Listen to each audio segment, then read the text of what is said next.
공부하시는 수험생 여러분, 이제 올해가 다 끝나갑니다. 이제 내년이 되면 본격적으로 좀 이제 긴장이 되기 시작하겠죠. 연말이 지금 이제 됐는데, 그래서 너무 들뜨지 마시고, 우리에게는 연말도 없고, 뭐 연초도 없고, 우리에게는 오로지 시험 보는 그날만 있습니다. 지금 이제 1순환이 거의 이제 끝나갈 때가 이제 되어가고 있을 거예요.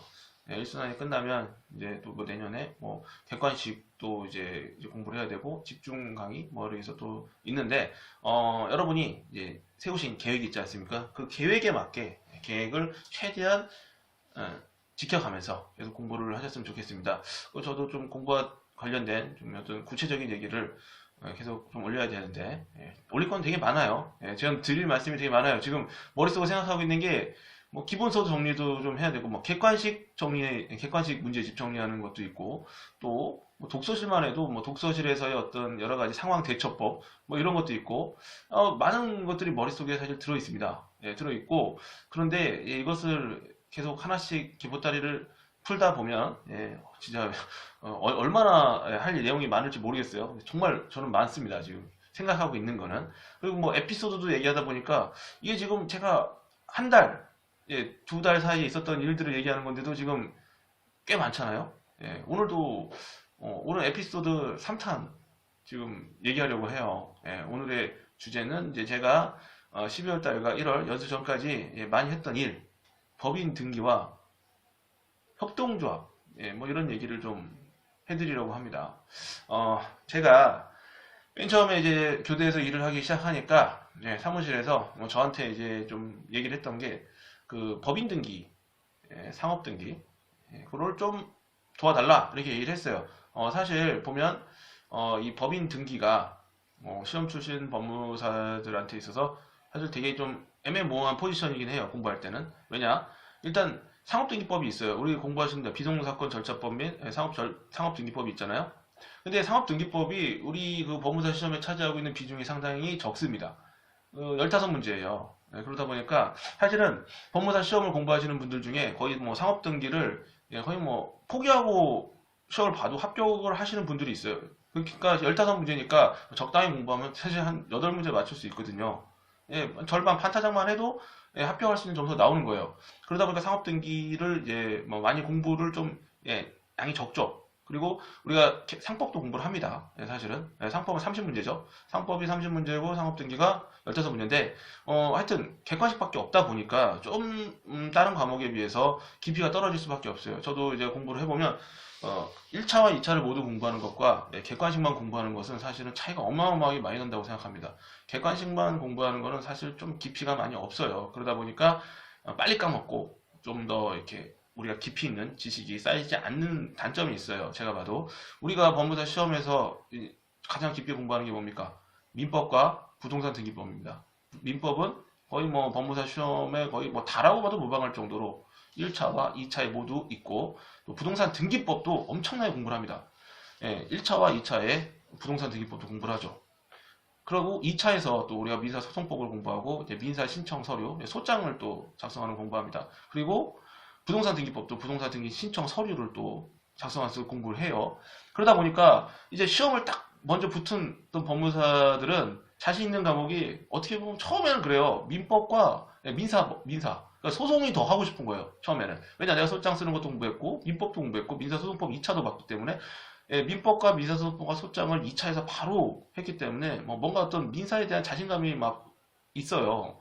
그리고 부동산 등기법도 2차에서 부동산 등기법과 등기 신청 서류까지 공부를 했기 때문에 뭐 이게 절차적인 거 있잖아요. 세부적인 거는 뭐 좀 이렇게 뭐 약간 배우면서 좀 막히는 걸 하면 되기 때문에 기본적인 상담이나 이런 거에 대한 자신감이 있습니다. 그런데 상업등기법 기억이 가물가물하죠. 왜냐 1차 때만 보고 그 다음에 2차는 있지도 않고 그러니까 아무리 뭐 최근에 봤을 때 이미 1년 이상의 시간이 지난 거잖아요. 만약에 1차를 그 전년도에 붙었다면 그렇기 때문에 솔직히 법무사들도 어떤 상업등기에 대한 처음에는 좀 두려움이 있습니다. 근데 저는 이제 처음에 사실 저도 잘 모르죠.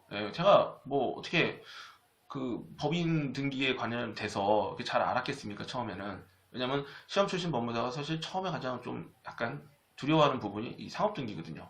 법인 등기 부분이 많이 약하다는 생각이 들 수밖에 없어요. 왜냐하면 신청서를 써본 적도 없고 또 뭐 경험을 해볼 일이 별로 없기 때문에 공부에 있어서 상당히 빈도수가 적어요. 저는 그거에 대해서는 이 업무를 해보니까 좀 약간 안 맞는다고 생각은 들어요. 충분히 부동산 등기와 이 법인 등기를 거의 뭐 비슷할 정도로 공부를 해야 될 만큼 생각 실무에서는 중요하더라고요. 하여튼 전 처음에 그래서 사무실에서 저는 이제 법인 등기를 좀 해달라 이런 요구를 받았죠. 근데 뭐 제가 법인 등기를 막 이렇게 해본 적도 없는데 뭐 얼마나 알겠습니까? 어쨌든 그때는 이제 법인 등기 잘 모르죠. 잘 모르는데 이제 뭐 그 사무실에서 들어오는 어떤 그런 법인 등기들이 있습니다. 그래서 주식회사와 관련된 이제 상업 등기와 관련된 내용이 들어오면 저한테 좀 해달라는 거예요. 근데 사실 거기서 뭐 딱히 뭐 너한테 가르쳐주는 사람도 없었어요. 그래서 일단 제가 옛날에 공부했던 내용 이론 있지 않습니까? 내용을 보고 그때 항상 말씀드리지만 사건이 별로 없습니다. 그렇기 때문에 그 하루에 한 건을 하루 종일 공부하면서 해도 됩니다. 그래서 그 이론을 공부해요. 이론을 공부하고 그러면 내가 옛날에 공부했던 내용들 이런 것들이 있구나 이렇게 딱 본 다음에 그 다음에 이제 그 서식을 이제 또 이렇게 받아야 되고 또 어떤 실무적인 또 그 절차를 알아야 되니까 뭐 그것도 찾아보고 그리고 또 선배들 또 제가 아는 선배들이나 같이 공부했던 그런 사람들에게 물어봅니다. 먼저 법무사업을 하고 있는 분들에게 전화를 해서 물어보기도 하고 찾아가기도 하고 형님도 찾고 누나도 찾고 그래서 뭐 그런 것 여러 것들을 물어보면서 이제 법인 등기를 하나하나씩 이제 하게 된 거죠. 그래서 저는 처음에 뭐 의도치 않게 이 법인 등기를 배우게 됐어요. 저는 그게 되게 좋았다고 생각을 해요. 왜냐하면 소장이나 부동산 등기는 어느 정도 이제 기본 베이스가 있으니까 좀 크게 이렇게 막 배울 게 많지는 않아요. 그런데 이제 사실 법인 등기와 관련돼서는 좀 기초부터 좀 배울 필요가 있기 때문에 그때 제가 법인 등기를 혼자서 하든 뭐 어떻게든 열심히 한 게 도움이 많이 됐어요.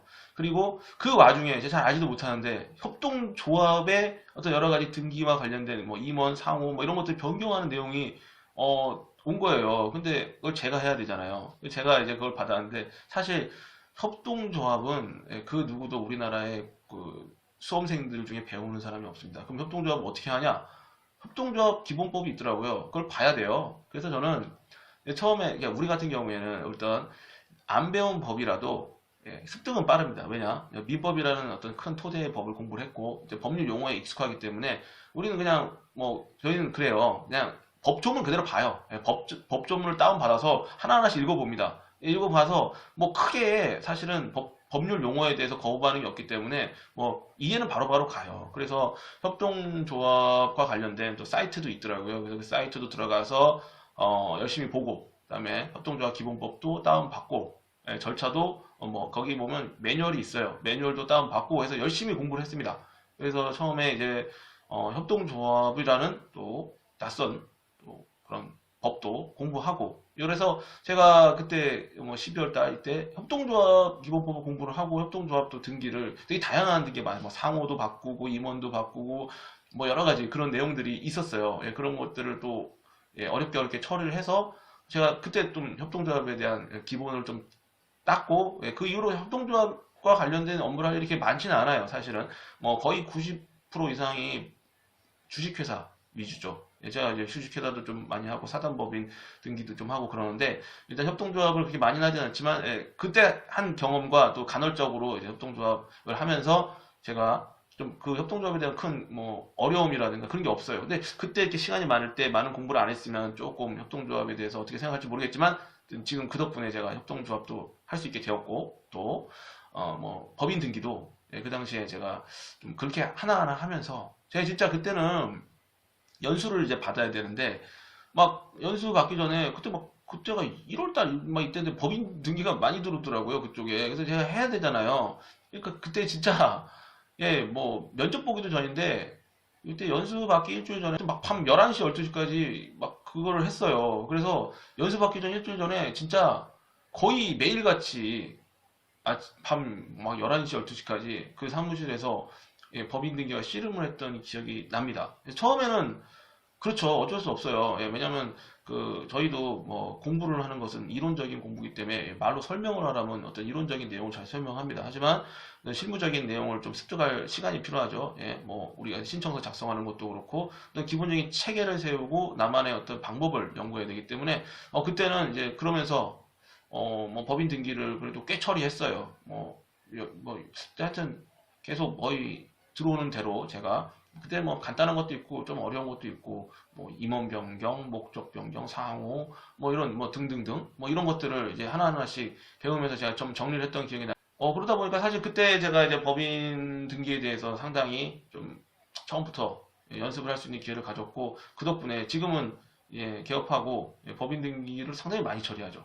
예, 그러다 보니까 좀 그때 도움이 많이 됐던 것 같아요. 그래서 제가 처음에 좀 낯설지만 예, 법인 등기와 어떤 협동조합 업무를 예, 그 한 달, 두 달 사이에 상당히 많은 양을 처리했고 그때 상당히 고생을 되게 많이 했어요. 왜냐? 뭐 가르쳐 주는 사람도 없고 제가 알아서 공부를 해서 하나하나씩 처리를 했기 때문에 예, 그리고 또 뭐 제가 아는 선배, 누나, 형들에게 물어보면서 처리를 했습니다. 어쨌든 그 덕분에 제가 그래도 법인 등기에 대해서 좀 많은 자신감을 갖게 되었고 지금은 또 기업 업무라는 그쪽 업무를 또 많이 할 수 있게 되는 좀 기초와 토대가 되었지 않나 그렇게 생각을 합니다. 오늘은 여러분에게 또 제가 아직도 연수를 받기 전입니다. 연수 받기 전에 뭐 이 정도 얘기하면 또 뭐라 좀 생각을 해봐야겠어요. 할 말이 또 있을지 모르겠는데 어쨌든 제가 많이 했던 업무를 말씀드렸습니다. 다음에 또 재밌는 주제로 여러분과 만나도록 하겠습니다. 지금까지 윤동현 법무사였습니다. 감사합니다.